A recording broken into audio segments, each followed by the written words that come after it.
اور اطمینان کو کسی ایسی جگہ پہ نہیں رکھا جہاں پیسہ زیادہ ہو، مال زیادہ ہو۔ میرے اللہ نے آرام اور سکون کو رکھا ہے، دل کے اطمینان کو رکھا ہے اپنی یاد کے ساتھ۔ جو اللہ کو یاد کرے گا میرا اللہ اس کو دل کا سکون عطا فرما دے گا۔ آپ دیکھیں گے بظاہر وہ سکون کے اندر نہیں ہے، لیکن حقیقت میں اس کی سکون والی زندگی گزر رہی ہے۔ ایک بادشاہ تھا، بادشاہ کے دور کے اندر ایک آدمی غریب ہے۔ غریب آدمی سردیوں کی راتیں تندور پر پڑا ہوا ہے۔ تندور پر جس طرح یہ چادر ہے، اس نے چادر کو وہ اپنے اوپر لے لیا اور وہ سخت سردی کی رات میں تندور کے اوپر لیٹ کر اتنی ایک چادر لے کر وہ سویا ہوا ہے۔ آدھی رات ہو گئی، وہاں سے ایک بادشاہ کا گزر ہو رہا تھا۔ بادشاہ نے دیکھا یہ آدمی ہے، یہ سویا ہوا ہے اور تندور کے اوپر سویا ہوا ہے۔ اس کو اس کے لوگوں نے اٹھایا، اٹھ جا، پتہ نہیں ہے بادشاہ آ رہا ہے۔ اس نے کہا کون بادشاہ؟ میں نہیں جانتا کسی بادشاہ کو۔ کہا کہ دیکھو تو صحیح، اٹھ کے دیکھو بادشاہ آیا ہوا ہے، بادشاہ سے ملاقات کرو۔ اس نے کہا چلو جی بسم اللہ، بادشاہ سے ملاقات کر لیتے ہیں۔ بادشاہ سے ملاقات کی۔ بادشاہ نے اس غریب فقیر بزرگ سے سوال کیا، اے اللہ کے بندے بتا تو صحیح تیری رات کیسے گزرتی ہے؟ اس نے کہا آدھی رات بادشاہ جیسی، آدھی رات بادشاہ سے بھی اچھی۔ اس نے کہا واہ، بادشاہ تو شاہی محل میں سوتا ہے، بادشاہ تو کمرے میں سوتا ہے، شاہی بستر پہ سوتا ہے، اس کی کنیزیں باندیاں، اس کے غلام اس کو پنکھے سے ہوا دیتے ہیں، نرم بستر پہ سوتا ہے، اور تو اس تندور پہ لیٹا ہوا سخت سردی میں پڑا ہوا ہے۔ تو یہاں پہ سویا، بادشاہ شاہی محل میں سویا، تو کہتا ہے بادشاہ کی طرح۔ کہا جب سو گئے، بادشاہ بھی سو گیا، میں بھی سو گیا، دونوں غافل ہو گئے، سونے میں دونوں برابر ہو گئے۔ اس کے بعد جب سردی لگرتی ہے ٹھٹھرنا شروع کرتا ہوں، تندور ٹھنڈا ہو جاتا ہے، اوپر والی چادر نیچے آ جاتی ہے، قبلہ کی طرف رخ کر کے منہ کر کے اللہ اکبر کر لیتا ہوں، نفل شروع کر دیتا ہوں۔ یہ میری آدھی رات کی زندگی بادشاہ کی زندگی سے بہتر ہے۔ یہ میری پچھلی آدھی رات ہزاروں بادشاہوں کی زندگی میں اس پہ قربان کر سکتا ہوں جو میرے اللہ نے مجھے سکون اور اطمینان اس مسلح پہ دیا ہے، وہ بادشاہ کے بستر پہ نہیں دیا۔ بادشاہ کا بستر کیا چیز ہوتی ہے؟ اگر کسی نے پوچھنا ہو، ایک آدمی تھا، ایک غریب عورت تھی، وہ کام کرنے والی، بادشاہ کے محل کے اندر وہ کام کیا کرتی تھی۔ ایک دن بادشاہ نے کہا یہاں پر آج نہیں، وہ جو کیا کہتے ہیں باغ ہے نا، آج باغ کے اندر شاہی باغ ہے،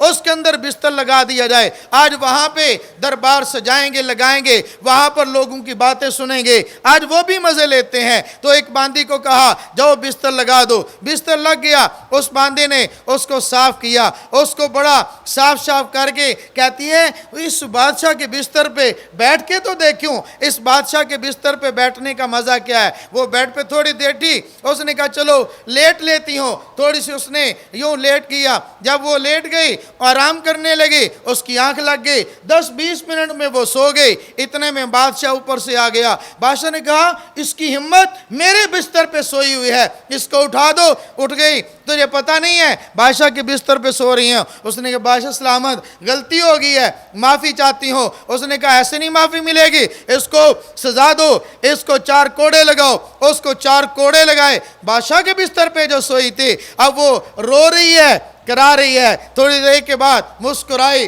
ہنسنا شروع کر دیا، مسکرا کے بولی۔ اس نے بادشاہ نے پوچھا اللہ کی بندی روتی بھی ہے ہنستی بھی ہے، پاگل تو نہیں ہوگی؟ اس نے بادشاہ سلامت، پاگل نہیں ہو، آج ہی تو مجھے اللہ نے عقل دی ہے، آج کہتے ہو پاگلوں والی بات کرتی ہو۔ یہ میرا مسکرانا، یہ میرا رونا میرے پاگل پن کی علامت نہیں ہے، یہ تو میری عقل مندی کی علامت ہے، یہ تو میری عقل کی دلیل ہے۔ کوئی کہا کیسے تو عقل کی بات کرتی ہے؟ میں سمجھتا ہوں کہ تو کبھی روتی ہے، کبھی مسکراتی ہے۔ اچھا یہ بتلا تیرے رونے کی وجہ۔ کہا بادشاہ سلامت، یہ جو کوڑا لگانا ہے اس کی درد بہت ہے، درد برداشت نہیں ہوتی، درد کی اتنی تکلیف ہے، تکلیف برداشت نہیں ہوتی۔ میں بھی انسان ہوں، ایک کوڑا برداشت نہیں ہوتا، تو یہ تو 4 کوڑے لگ گئے، میرے آنسو نکلیں، یہ میری فطرتی چیز ہے، یہ میری طبعی چیز ہے۔ اچھا کہا یہ تو سمجھ آیا، مسکرائی کیوں ہے؟